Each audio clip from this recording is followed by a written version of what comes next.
Siguro sa iba, hindi nila maiintindihan. Pero kayo po, ano yung nakukuha ninyong, kumbaga fulfillment sa pagtulong sa kapwa?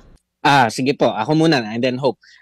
Sige, ako po ang fulfillment po kasi neto is yung magkaroon po sila ng eternal perspective.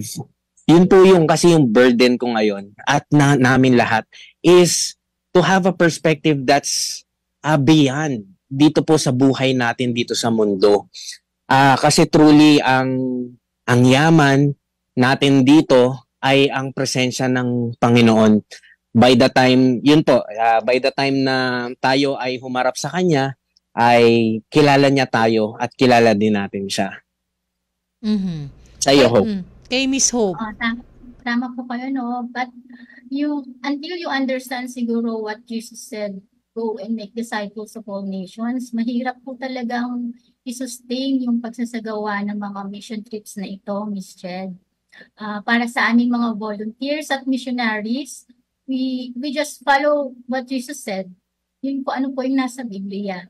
May mga pagkakataon din po na feeling namin walang nangyayari or nakakapagod po or wala kami minsan sa mood.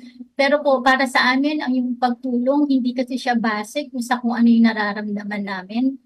Hindi rin siya rin yung uso po ngayon for the experience, ano po.